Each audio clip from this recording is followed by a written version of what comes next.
الله الرحمن الرحيم وإلهكم إله واحد لا إله إلا هو الرحمن الرحيم إن في خلق السماوات والأرض واختلاف الليل والنهار والفلك التي تجري في البحر بما ينفع الناس وما أنزل الله من السماء من ماء فأحيا به الأرض بعد موتها وبث فيها من كل دابة وتصريف الرياح والسحاب المسخر بين السماء والأرض لآيات لقوم يعقلون صدق الله وصدق رسوله النبي الكريم۔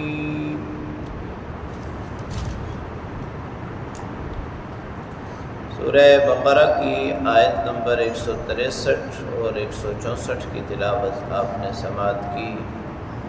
ترجمہ سماعت فرمائیں۔ وَإِلَٰهُكُمْ إِلَٰهٌ وَاحِدٌ، تمہارا معبود اکیلا معبود ہے، لا الہ الا ہو، اس کے سوا کوئی معبود نہیں، الرحمن بڑا مہربان، الرحیم نہایت رحم کرنے والا ہے۔ ان فی خلق السماوات والارض، بے شک آسمانوں اور زمین کی تخلیق میں، واختلاف اللیل والنہار رات اور دن کے بدلنے میں، والفلک التی تجری فی البحر بما ينفع الناس، اور اس کشتی میں جو لوگوں کی ضرورت کا، لوگوں کے نفع کا سامان لے کر دریا میں، سمندر میں چلتی ہے۔ وما انزل اللہ من السماء من ماء، اور جو اللہ تعالیٰ آسمان سے پانی نازل فرماتے ہیں، فَأَحْيَا بِهِ الْأَرْضَ بَعْدَ مَوْتِهَا، پھر اس کے ذریعے زمین کو اس کے مردہ ہونے کے بعد دوبارہ زندہ کر دیتے ہیں۔ وَبَثَّ فِيهَا مِن كُلِّ دَابَّةٍ، اور اللہ تعالیٰ نے زمین میں طرح طرح کے چوپائے پھیلائے ہوئے ہیں۔ وَتَصْرِيفِ الرِّيَاحِ، ہواؤں کے پھرنے میں، وَالسَّحَابِ الْمُسَخَّرِ بَيْنَ السَّمَاءِ وَالْأَرْضِ، اور اس بادل میں جو آسمان اور زمین کے درمیان معلق ہے، لآیات البتہ نشانیاں ہیں، لقوم یعقلون عقل رکھنے والے لوگوں کے لیے۔ اللہ تعالیٰ نے منکروں کے لیے، حق کا انکار کرنے والوں کے لیے، کافروں کے لیے لعنت اور ابدی عذاب کو بیان فرمایا تو کچھ مشرک کہنے لگے کہ اگر ایک خدا عذاب دے گا تو معاذ اللہ دوسرا نجات دے دے گا۔ اللہ تعالیٰ نے توحید کو بالکل واضح الفاظ میں بیان فرمایا۔ یہ آیت کریمہ قرآن مجید کی ان آیات میں سے ہے جن میں اللہ رب العالمین نے بالکل واضح کر کے مسئلہ توحید کو بیان فرما دیا، جیسے سورہ اخلاص میں بیان فرما دیا کہ تمہارا معبود تو اکیلا معبود ہے، وہ ایک ہی ہے، اس کے سوا کوئی معبود نہیں، کوئی ایسی ہستی اور شخصیت نہیں ہے کہ جس کی عبادت کی جائے، جو عبادت کے لائق ہو۔ وہی اللہ وحدہ لا شریک ہے جو بڑا مہربان اور نہایت رحم کرنے والا ہے۔ دوسری آیت کریمہ میں اللہ تعالیٰ نے اپنی قدرت اور اپنی توحید کی دلیلیں بیان فرمائی ہیں۔ 8 دلائل بیان فرمائے کہ اللہ ہی قادر مطلق ہے، اللہ ہی وحدہ لا شریک ہے، اللہ ہی عبادت کے لائق ہے۔ اس میں پہلی دلیل آسمان اور زمین کی تخلیق۔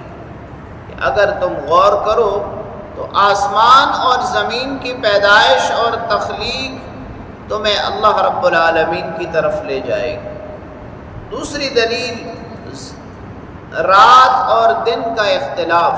اللہ تعالیٰ نے دن اور رات کا جو نظام بنایا ہے اس میں غور کر لو، اللہ کی توحید، اللہ کی قدرت سمجھ آ جائے گی۔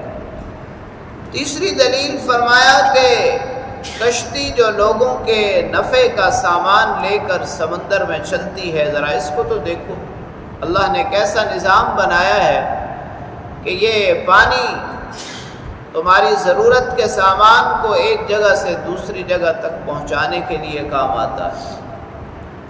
چوتھی دلیل کہ آسمان سے نازل ہونے والے پانی یعنی بارش کے نظام کو دیکھ لو۔ پانچویں دلیل، اس بارش سے اللہ رب العالمین مردہ زمین میں جان ڈال دیتے ہیں۔ جب ایک عرصے تک بارش نہیں ہوتی تو زمین کی حالت یہ ہوتی ہے کہ ہر شخص یہ سمجھتا ہے کہ شاید یہ اب کھیتی باڑی کے بالکل قابل نہیں ہے اور اس سے کچھ بھی نہ اگایا جا سکے گا۔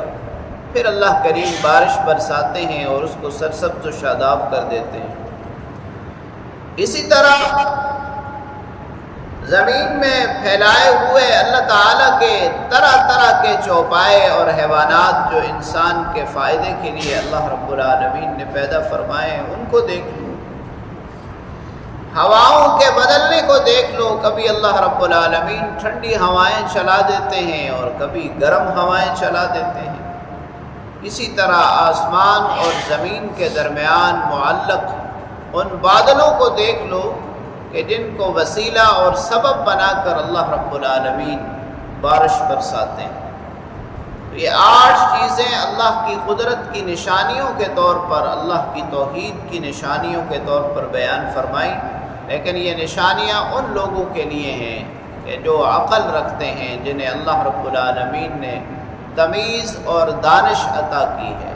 اللہ کریم سے دعا ہے کہ اللہ رب العالمین ہمیں اللہ وحدہ لا شریک کی عبادت کرنے اور اس کی قدرت کو سمجھنے کی توفیق نصیب